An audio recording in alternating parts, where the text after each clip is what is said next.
Hey everybody, welcome back.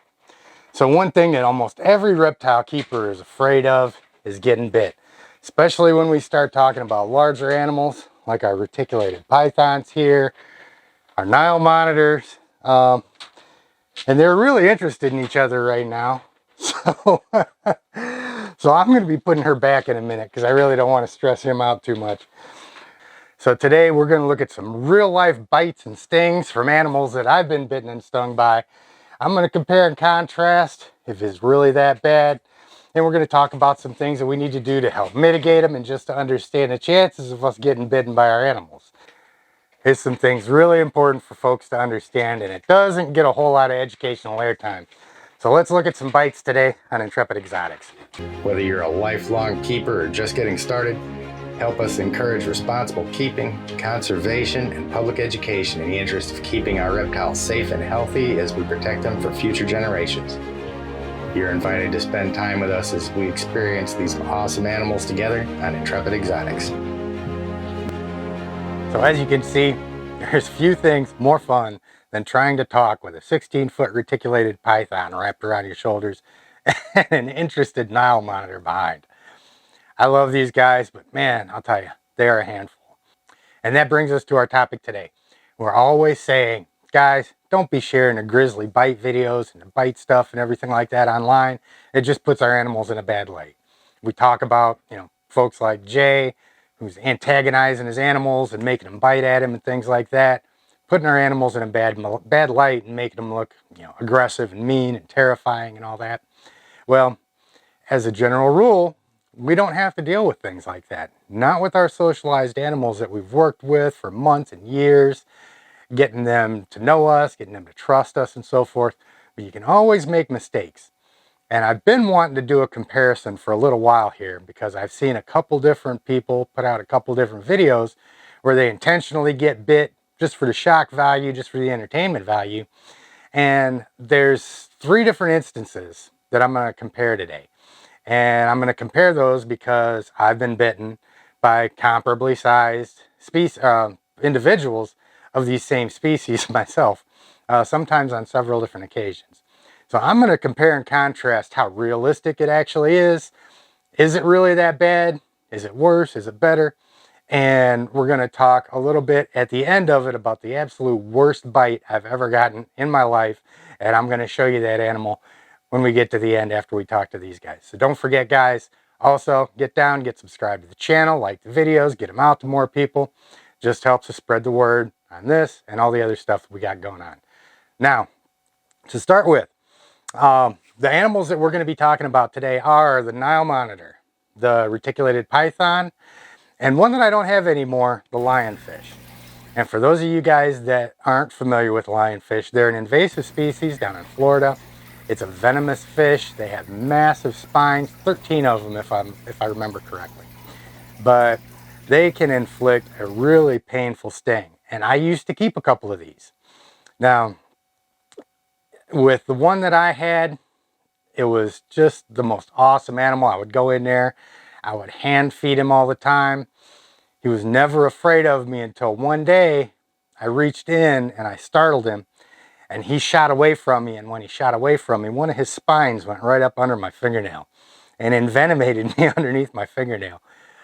It hurt, and it wasn't that bad because it was one spine. I didn't get a whole lot of venom in there, but I want to show you guys something that I seen a year or so ago, that an individual went out and intentionally envenomated himself with a lionfish. And you can see right here, he's getting ready. He's going to just jab himself in the back of the hand. And his reaction pretty much speaks for itself. Now, you can see he's really uncomfortable. And he's talking through this whole thing about, how his arm's locking up, how this is a neurotoxin. And, how we need to take measures as soon as we get stung and put our hand in scalding hot water as long as we can take it for, to help break down the proteins in that venom. Now, the second time that I got stung is really similar to what we see here. I was in there, I was cleaning out the tank. Anybody that's got fish tanks, your hands end up in the tank. and I just wasn't paying attention. And I remember it still really vividly. I remember seeing him pose up, and I was getting the side of the glass. And when a lionfish gets ready to jab you, they'll put their nose down and they'll expose those dorsal spikes, point them right at you. And it's amazing how quickly they can stab you with those things. Because I came across the glass, spooked him, bang, hit me with 3 or 4 spines right in the back of the hand, a lot like what happened here. And my reaction was somewhat similar, a little quieter. I didn't whine quite as much about it, but it hurt. That being said, I went in. I had heard of doing this before because, apparently heat breaks down the proteins from venom. I went in the kitchen sink. I ran the hottest water I could possibly stand, and I held it in there for like 30 minutes or so. And it didn't help. Maybe it did. I don't know. Maybe it would have been worse had I not done that. But it was still pretty bad. To give you an indication of how much it hurt, I spent that entire night wide awake with my arm elevated up on a stack of pillows over my head, not able to sleep because that hurt so bad. The venom from them lionfish stings, if they get a good shot in you, it's going to hurt. So something to keep in mind if you've got marine aquariums. Everybody loves lionfish because they're absolutely gorgeous. And like I said, they're not typically dangerous. I used to hand feed them. But something to keep in mind if you're going to keep this species is you definitely want to be careful about when you're in there messing around inside the fish tank with them in there, because if they get you, you're going to know that you've been got. Now, getting into the reptiles. Now, guys, we all know that when we bring in a snake, a lizard, anything, there's always a chance of getting bit. And we really, really drive home, responsible handling, the hook training, learning how to read their behavior, and all of this stuff. But even still, even with doing all that stuff, things can happen. And sometimes, even though we're doing all the right things, it may not be as quick of a process as you may hope it will be. A perfect case for that is my Nile monitor. Back here, he's an adult now. He's still got a little bit of growing to do. But for the most part, he's 6 feet long. He's not getting a whole lot bigger. As he ages, he's going to get bulkier. He's going to get stronger, which is going to make him even that much more troublesome to work with if he has an attitude. Now, fortunately, all the years that I've spent working with him, he's handleable, he's manageable. I can pick him up, take him outside for walks, things like that. I sit in there in the mornings and I have coffee with him, scratch his head. So we get along pretty good. But there was a time that we didn't get along quite so well. And that had to do with an enclosure change too, which had a lot to do with it. But I ran across the video, like I said, of somebody intentionally getting bit by an adult wild Nile monitor who's a little bit bigger than Niles is now. And this brings us to the topic of things that we need to be prepared to understand and be prepared to work around if you intend to get a big monitor species. Now, we can talk about inexperienced people getting bit. Experienced people get bit too. I don't know you guys that are familiar with Tom Crutchfield, but he has been doing this stuff practically his whole life, all over the world, with every kind of animal you can imagine. And he had an incident with his crocodile monitor that really did a number on his arm. I'm not going to show the grisly details of it here. I'm sure you can see it online at some point if you really want to look it up. But all of this stuff, it's not confined to inexperienced keepers. Things happen, and we need to be prepared to mitigate them. Now, with the Nile monitors, we're fortunate in the respect that their teeth, they're not like cat teeth. They're not like dog teeth. They don't have those long fangs like the mammals do. They've got really small teeth, and I always compare it to a hacksaw blade. If you take a hacksaw blade and you push it down on your arm, you can push it and push it and push it, and it's going to leave a couple marks on there, but you're not going to be bad. If you drag that hacksaw across your arm, it's going to open you right up. And it's the same thing with a Nile monitor bite. And the thing about these guys is when a Nile monitor gets a hold of you, they don't want to let go. They hang on, they get a grip, they get that extra purchase with their front claws, and they hang on and they just want to stay engaged with you as long as they can. And you're okay as long as you can prevent them from twisting and rolling and everything. Because once they get a hold of you, just like you can see here, they've got you. if you pull away, it's going to cut you right up. And you got to watch them when they do get a hold of you, because if they start to twist, then every one of those little twists draws their teeth back, and it can open you up pretty good. So you can see, this guy, he got pretty lucky. The lizard just decided to hang on and clench. And there was a couple times there towards the end where he started trying to twist, and the other guy was there to help, because this was all controlled. But if you've got an animal this size on you and it's biting you like that, you may have a little difficulty controlling them. So it's advisable, just like it is with our big snakes. If you're working with big monitor lizards, it's always good to have somebody there to help, just to make sure on the off chance something was to happen, you've got somebody to help secure that animal until you can get them off of you. Now, we see this so often, man, and especially, you see these young guys, these kids, whatever, walking out of reptile expos, little baby Nile monitor in a box. Unfortunately, I don't think often they really know what they're getting themselves into. These animals can be awesome to work with.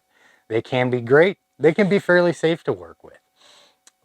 Which is why I'm very, very much opposed to making any of these animals illegal, because with the right people, with the right education, they can be awesome to work with.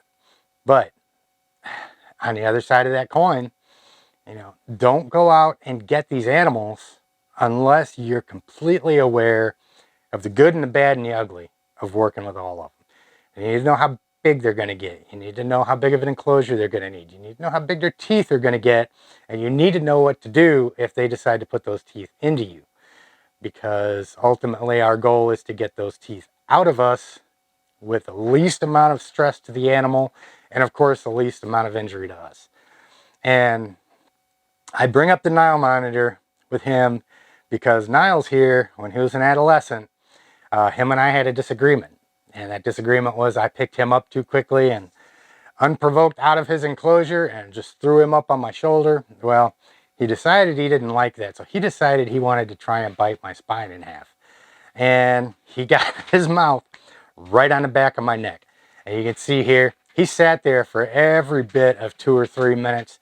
It could have been longer. It felt like about 3 days. Because when you're standing there with a 4-foot monitor lizard clamped onto the back of your neck, and you know that if you just try and pull him off of there, there's going to be a problem. You just kind of sit and you wait, and you're like, okay, let's get over this. Please get off my neck. And eventually he did. After a couple minutes, he decided to let go.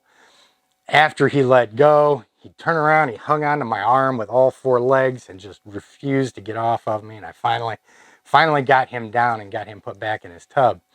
But that was an instance. It wasn't his fault. I went in, I wasn't paying attention to him, had no respect for the state of mind that he was in, and just picked him up, tossed him on my shoulder. So how do we avoid getting bitten in the back of our neck by a Nile monitor? You don't do that. And I haven't done that since. And to be quite honest with you, especially now that he's, 6 feet long, I'm still leery about having him up on my shoulder. It's always in the back of my mind. It's one of the things about working with our animals is you only got to make a mistake once, and you're going to remember it for the rest of your life. Ain't that right, buddy? See, we're pretty much friends now, as you can tell. He comes up to say hi. I don't know if you can see him or not. Hopefully you can. But I'll tell you what, these guys, like I said, they can be really rewarding to work with, but you also need to be aware of the risks, just like anything else. No, I'm not bringing the snake back out. No more snakes. Now, of course, a lot of you guys know me from my work with big snakes, reticulated pythons, Burmese pythons, and the handling and the socialization of these big animals.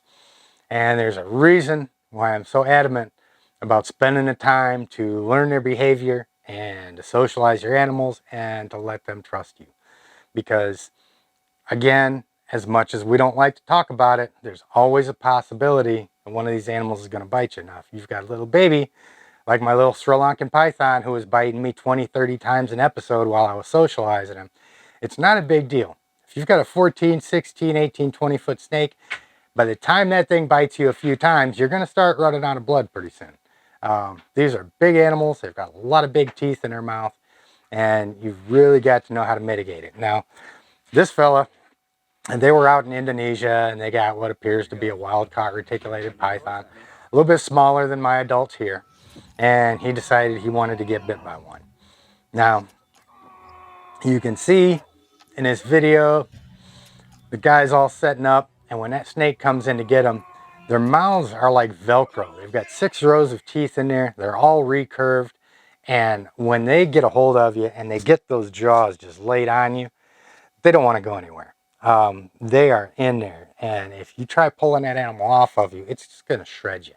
So again, just like with the Nile monitor, all you can do is secure that and wait for that animal to release, because if you try fighting off of it, you're going to pay a price for it, and that snake's probably going to lose some teeth in your arm.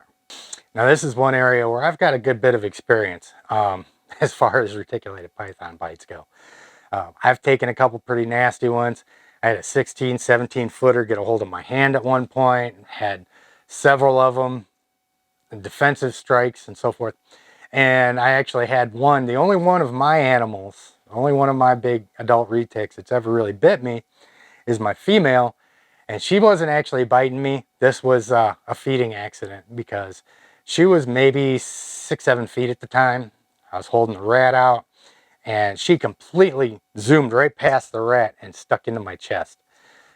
So I had to get a hold of her and get her pulled off my chest, put back in the enclosure, and just kept going with the feeding. She ate, didn't stress her out at all, which I was really happy about. But I have had larger animals that I've made mistakes with, and when they get in and they bite and they wrap you up, they could be there for a good long while. There's several tricks that we can use. I've put out a couple videos on how to manage big snake bites, and I'll put those in the end screen so you guys can check them out.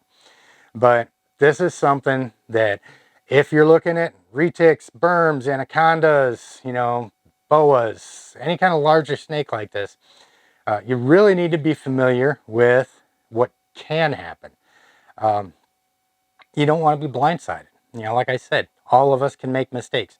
Anything can happen. So when we talk about rules like make sure you've got somebody else there if you're working with a bigger snake, it's not because that snake's probably going to kill you, because it's probably not going to kill you. But having that other person there is going to help mitigate these things. And you can see in this video, and I mentioned this when we talk about bite mitigation, is oftentimes if a snake gets a hold of you and they start trying to wrap you up, then if you can get that animal on the ground and elongated, a lot of times they'll start to feel exposed and they'll just let go of that bite because they realize that they can't control it, and they feel vulnerable, and they may not want to sit there with their teeth latched on and their whole body exposed. So I think that's why this animal right here released the way he did, was because they had her all elongated out on the table there. And there's all kinds of other different techniques and things like that that you can use. But his reaction here, everybody deals with pain in their own way. Every time that I've been bitten, there wasn't any howling. About the only noise I really made was, "Hey, can you help me get the snake off of me?" And most of the time, most of the other people that I've seen bitten too haven't really wailed and howled like this guy did. But I mean, you got to do what you can to, for the entertainment value. Not to say that it didn't hurt though. When you've got those teeth dug into you and you're looking at it like, oh man, I hope he lets go soon.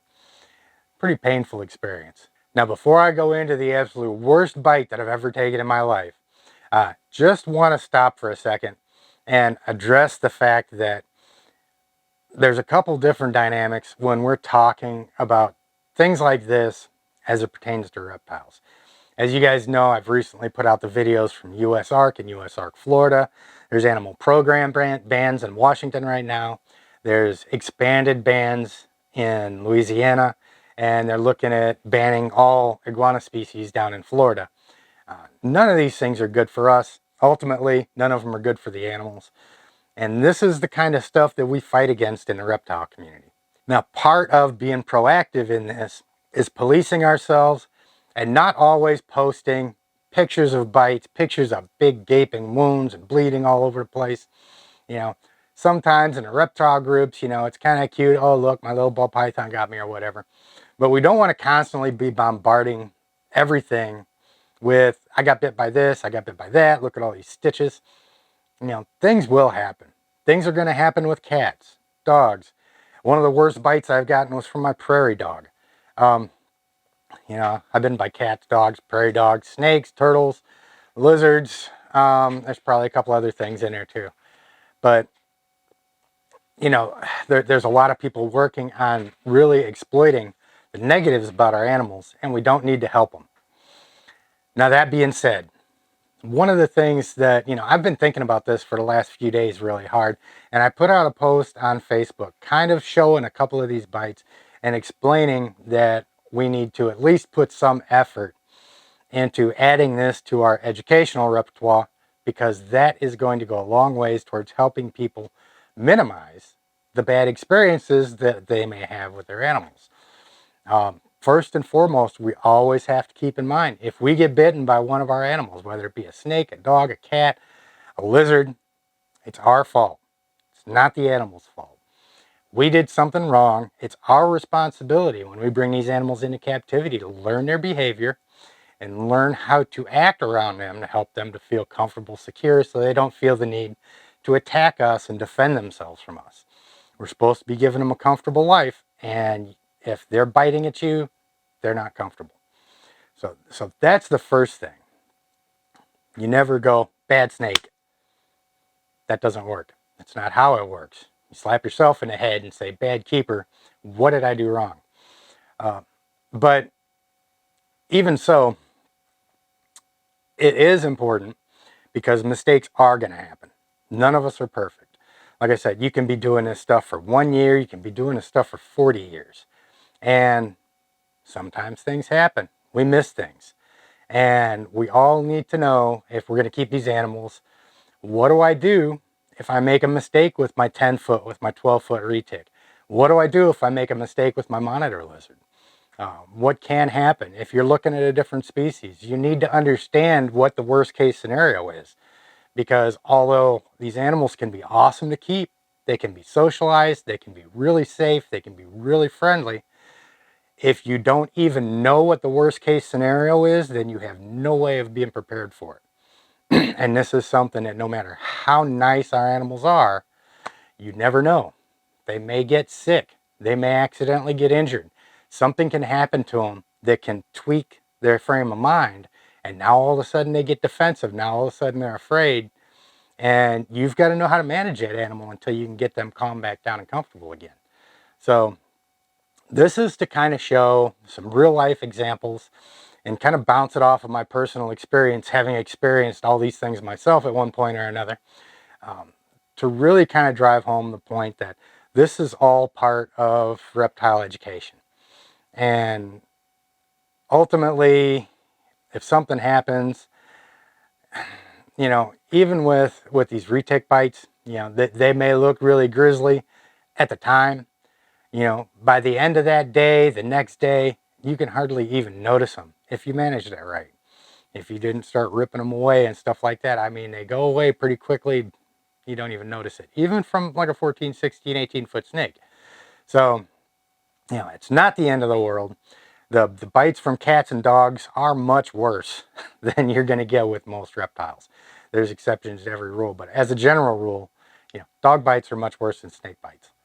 But anyway, that brings us to the absolute worst bite that I've ever gotten. The bite that has sucked the worst, that I really hope I never have to relive, and that was from my black edge eel.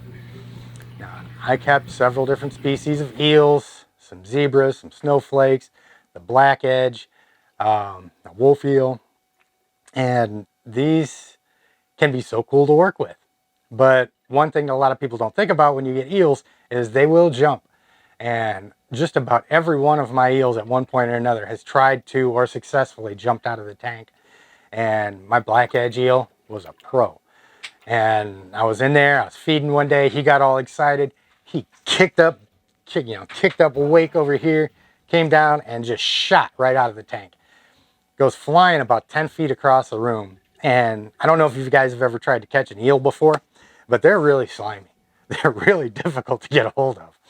You know, you can get your hands on them, and the first time he kicks, they're going to shoot out like it's nobody's business. And it took me a little while. Of course, as with anything else, I'm more concerned about the animal getting back into the water where it belongs and, you know, not being stressed by being out of it for too long. And of course, he's flailing all over the place. And I tried to get him and I tried to get him and he kept shooting out of my hands. And I finally reached around in front of him and he got a hold of half of my thumb. And just instantly, blood all over my living room. That eel opened me up like it was nobody's business. The worst bite I've ever taken in my life. And I guarantee that if I would have left him, if he would have stayed on there for any length of time, he could have very easily taken the whole tip of my thumb off. They can be very dangerous animals. The thing that I started doing after that is I always made sure that I had a big ass net really close to me so that if one of them decided to get out of the tank again, I grabbed the net, I scooped them up, because you do not want to chase your eel out onto the floor with your bare hands. It hurts. So that was the worst bite that I've ever taken. Oddly enough, with all the reptiles that I've worked around, it wasn't a reptile. So take that for what it's worth. So I hope this made sense to you guys. Hope maybe it put a little bit of stuff into perspective. You know, like I said, it's really not a good idea. And, you know, it sounds really hypocritical since I just put this post out the other day. But, you know, anytime we're talking about anything negative about our animals, there's an educational way of looking at it and there's a dramatic way of looking at it. And we don't need any more drama in the reptile community than we already have. So if we're going to be talking about things like that, let's try and keep it in a positive light. Let's try and keep it in from an educational perspective anytime we can. You know, all of these animals that we showed here today, there's just infinitely more examples of positive interactions. I have positive interactions with my Nile monitor every day. And it's been, I want to say it's close to 2 years since I've taken a bite from him. So we've been doing really good. Maybe a year, 2. I'm really bad with dates. Like I said, my other snakes, my big retics, the only time I've ever had an issue with my big female was that one accident when she was young, just soaring past that rat. Ever since then, never had to worry about that girl biting me. So these animals can be really safe. And when it's done right, we really need to make sure that we're portraying them as really safe. And if anybody wants to clip this little section out right here and send it to Jay from Prehistoric Pets, just reminding him that fighting his reticulated pythons all the time does not make them look safe and does not help the hobby one bit. And if you could please stop doing that, that would be awesome. Outside of that, I've been hitting on that thing forever. It falls on deaf ears. But, you know, we really do need to keep our animals in the best light if we want to keep them and really work on the positive education stuff that we're doing. So I'm going to put some more handling stuff in the end screen. I'm also going to put an interview that I did with Jeremy from USARK in here. It's an hour-long chat that we had. Really encourage you guys to check it out because we've got some things that we're really going to need the entire community's help on. Get these videos out, share them, get subscribed to the channel, you know, get more people involved in this stuff. I want to see the whole community on board. I want to be able to put out a USARK video where we've got an alert and it gets out to the entire reptile community that day and we can really start making some impacts on the legislation and, you know, really have a really strong force to be able to secure our rights to keep these animals because some people don't want us to have them. So you guys have an outstanding day and we'll see you next time on Intrepid Exotics.